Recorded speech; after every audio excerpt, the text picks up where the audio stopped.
Hello everyone, welcome to my channel. कैसे हैं आप सब? उम्मीद करती हूँ आप सब बहुत अच्छे होंगे। तो आज मैं कई सारे ऐसे छोटे छोटे टिप्स लेकर आई हूँ जो आपकी डेली लाइफ में बहुत काम आएंगे। तो चलिए वीडियो स्टार्ट करती हूँ।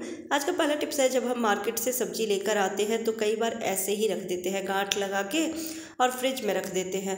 पर जब इसमें एयर भर जाती है ना तो ये गांठ बहुत ज़्यादा टाइट हो जाती है। फिर जब हम सब्जी इसमें से निकालते हैं तो या तो पन्नी को फाड़ना पड़ता है या फिर गांठ खोलने में बहुत ज़्यादा टाइम लग जाती है, और अगर नेल नहीं है तब तो बहुत ज़्यादा प्रॉब्लम होती है। तो उसके लिए मैं छोटा सा टिप्स शेयर करूँगी जिससे कि आपको आगे कोई दिक्कत ना हो। तो जब भी आप मार्केट से सब्जी लेकर आए, इस तरह से थैले में ही अगर आपको फ्रिज में रखना है तो आप क्या करें कि इसको हल्का सा गांठ लगाएं, एक ही गांठ लगाएं और हल्का बांधें। तो इससे सब्जी अच्छे से रहेगी भी, ख़राब भी नहीं होगी और गांठ भी आपको दिक्कत नहीं होगी खोलने में। और अगर दूसरी भी गांठ लगानी है तो इस तरह से लगाइएगा जिससे कि जब भी आपको सब्जी लेनी है तो आसानी से आप इसे खोल सकते हैं। सब्जी से रिलेटेड एक छोटा सा टिप शेयर कर देती हूँ कि जब आप पॉलीथीन में सब्जी रख रहे हैं, स्टोर करके रख रहे हैं, तो आप क्या करें कि पॉलीथीन को पूरी तरह से बंद ना करें।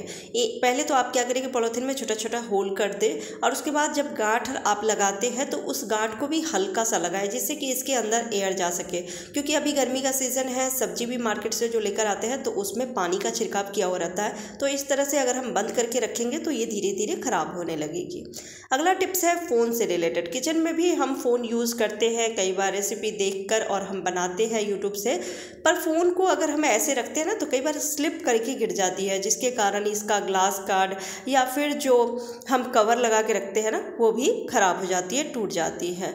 तो उसके लिए मैं छोटा सा टिप्स बताती हूँ जिससे कि फ़ोन बिल्कुल भी नहीं गिरेगी और आराम से आप किचन में भी फ़ोन चला सकते हैं। उसके लिए आप क्या करें कि इस तरह की कॉर्ड तो हम सभी के घरों में होती है, जो बेकार हो, ख़राब हो, तो वो आप कॉर्ड ले लीजिए। कई बार होता है ना कि जैसे पानी गर्म करने वाला रॉड है तो वो ख़राब हो गया है, आप उसे यूज़ नहीं करें तो उसको काट लीजिए और उसी का कॉर्ड ले लीजिए और इस तरह से आप स्लैब पर रख के, किचन काउंटर पर रख के और उसमें फ़ोन को लगा दीजिए। इससे आप आराम से फ़ोन यूज़ भी कर सकते हैं, किचन में काम भी कर सकते हैं और ऐसे में फ़ोन गिरती भी नहीं है। क्योंकि बार बार जब स्लिप करके फ़ोन गिरती है ना तो अच्छा नहीं लगता है और हाथ में पकड़ के हम फ़ोन देख नहीं सकते हैं क्योंकि किचन में काम भी रहता है। तो ऐसे आप रख सकते हैं, ये स्टैंड के रूप में काम करती है और फ़ोन गिरेगी भी नहीं। तो कैसा लगा आपको ये टिप्स कमेंट करके ज़रूर बताइएगा। अच्छी लगी हो तो वीडियो को लाइक कर दीजिएगा। अगला टिप्स है फ्रिज को लेकर। गर्मी आ चुकी है और गर्मी के टाइम में हमें फ्रिज की बहुत ज़्यादा ज़रूरत होती है। वैसे तो सर्दी में भी यूज़ करते हैं पर गर्मी में कुछ ज़्यादा ही रहती है। तो फ्रिज अच्छे से काम करे, ज़्यादा कूलिंग रहे, तो उसके लिए आपको क्या करना है कि आप इस तरह से ट्रे ले लीजिए और उसमें पानी भर के रखिए। इससे जब आपको बर्फ़ की ज़रूरत होगी बर्फ़ भी मिल जाएगी। और जब हम इस तरह से पानी भर के रखते हैं ट्रे में या किसी भी चीज़ में तो बर्फ़ जमती है, जिस वजह से फ्रिज बहुत अच्छे से काम करता है, ठंडा रहता है। तो इसके लिए ये छोटा सा उपाय ज़रूर कीजिएगा। आपके पास इस तरह से आइस क्यूब वाली ट्रे है तो ले लीजिए, नहीं तो कोई छोटे छोटे बर्तन में भी आप पानी भर के रख सकते हैं। तो जब बर्फ़ की ज़रूरत होगी वो भी आपको काम आएगा। और दूसरा, यहाँ पे जो दिया हुआ रहता है ना फ्रिज में बटन, उसका भी हमें ध्यान रखना होता है कि इसमें लिखा हुआ रहता है कि समर का अलग रहता है, विंटर का अलग रहता है और मानसून का भी रहता है। तो जब जो सीज़न हो वहाँ पे इसको हमें एरो जो दिया हुआ रहता है वहाँ पे लगा के रखना चाहिए, नहीं तो फ्रिज ख़राब होने लगती है। तो अभी गर्मी आ गई है तो गर्मी के समय पे यानी कि 5 पे हम लगा के रखेंगे, 5 नंबर पे, और यहाँ 4 नंबर पे मानसून लिखा हुआ है। तो जब बारिश का मौसम रहेगा तो हम उस तरह से लगा देंगे। इससे फ्रिज अच्छे से काम करती है। उम्मीद करती हूँ आपको ये टिप्स पसंद आई होगी। अगला टिप्स है कि कुर्ती हो या ब्लाउज़ हो, कई ब्लाउज या कुर्तियों के क्या होते हैं कि बाजू प्लेन होती है, फ्रंट में तो डिज़ाइन रहता है, वर्क किया हुआ रहता है, लेकिन जो बाजू होते हैं वो प्लेन होते हैं। तो मेरा ये कुर्ती हाफ बाजू का है तो यहाँ पे लेस लगी हुई है, लेकिन फिर भी इसको और खूबसूरत बनाने के लिए मैं यहाँ पे छोटा सा उपाय बताऊँगी कि अगर आप ब्लाउज़ पहनते हैं तो ब्लाउज़ में भी आप ये कर सकते हैं और कुर्ती अगर पहनते हैं तो उसमें भी। तो आप कोई सा भी आप बटन ले सकते हैं और बटन लेके और उसके बाजू में आपको लगा देना है, लेकिन बाहर से नहीं, आपको अंदर से यानी उल्टे तरफ से इसको लगाना है। तो यहाँ पर मैं एक बटन ले ली हूँ, ये मेरे पुराने स्वेटर का बटन है। तो आप कोई सा भी बटन ले सकते हैं, बस थोड़ा सा बड़ा ही लेना है। और अब इसको लगाना है जहाँ पे जॉइंट रहती है ना बाजू की, वहाँ पे इसको ले जाके इस तरह से लगा देना है। और अब इलास्टिक वाली रबड़ लगा दीजिए इसमें, या फिर सेम कलर का धागा, जिस कलर का कपड़ा है उसी कलर का धागा लेके और इसको कई बार लपेट देना है और फिर एक गांठ लगा देनी है। इससे आप देखेंगे बहुत ही खूबसूरत डिजाइन बनके तैयार हो जाती है। प्लेन आपका ब्लाउज है या प्लेन कुर्ती की बाजू है, उसमें एक अलग सी फूल बन जाती है, डिज़ाइन बन जाती है। इस तरह से आपके पास जितनी भी कुर्तियाँ हैं, ब्लाउज है जिसकी प्लेन बाजू है, तो आप उसको इस तरह से डिज़ाइन वाला बना सकते हैं। बस इसका आपको एक ही करना है कि ब्लाउज या कुर्ती की बाजू थोड़ी सी लूज़ होनी चाहिए, क्योंकि जब हम लगा देते हैं बटन तो वो कपड़ा थोड़ा सा खींचता है, श्रिंक होती है, कपड़े को इकट्ठा कर देता है।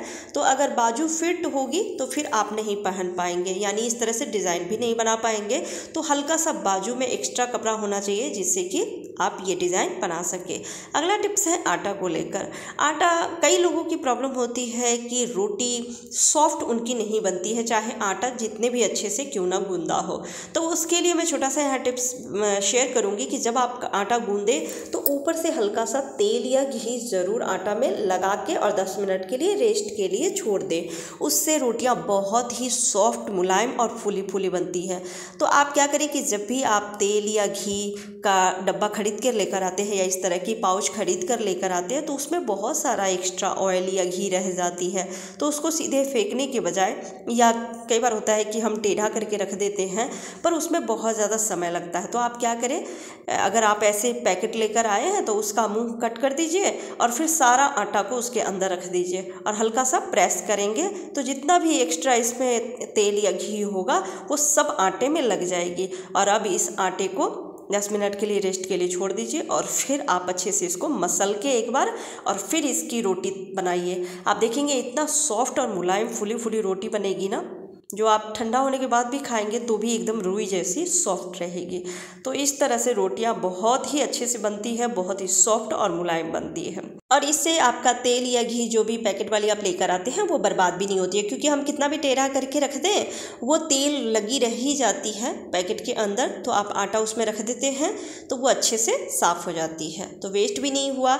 यहाँ पर एक छोटा सा टिप्स और शेयर कर देती हूँ कि जब आप रोटी बनाने के लिए तवा गैस पर रखते हैं गर्म होने के लिए, तो कई लोग क्या करते हैं कि या तो खड़े रहते हैं कि तवा हीट हो जाए फिर रोटी बनाएंगे, या फिर कुछ और काम करने लग जाते हैं। तो उसके बजाय आप क्या करें, जितना भी आपको रोटी बनानी है आप इस तरह से पेरी बना के रख ले। इससे झटपट रोटियां भी बन जाएगी, समय की भी बर्बादी नहीं होगी और गैस की भी बचत होगी। और इस तरह से जब हम पेरी को हथेलियों पर मसलते हैं, गोल गोल घुमाते हैं, तो आटा ये और सॉफ्ट हो जाती है, जिसकी रोटी बहुत ही अच्छी बनती है। तो उम्मीद करती हूँ कि आपको ये टिप्स और बाकी के टिप्स पसंद आए होंगे। पसंद आती है तो प्लीज़ वीडियो को ज़्यादा से ज़्यादा शेयर कीजिएगा। चैनल पर पहली बार आए हैं तो सब्सक्राइब करके बेल आइकन प्रेस कर दीजिएगा। फिर मिलती हूँ अगली वीडियो में, तब तक के लिए बाय बाय, टेक केयर।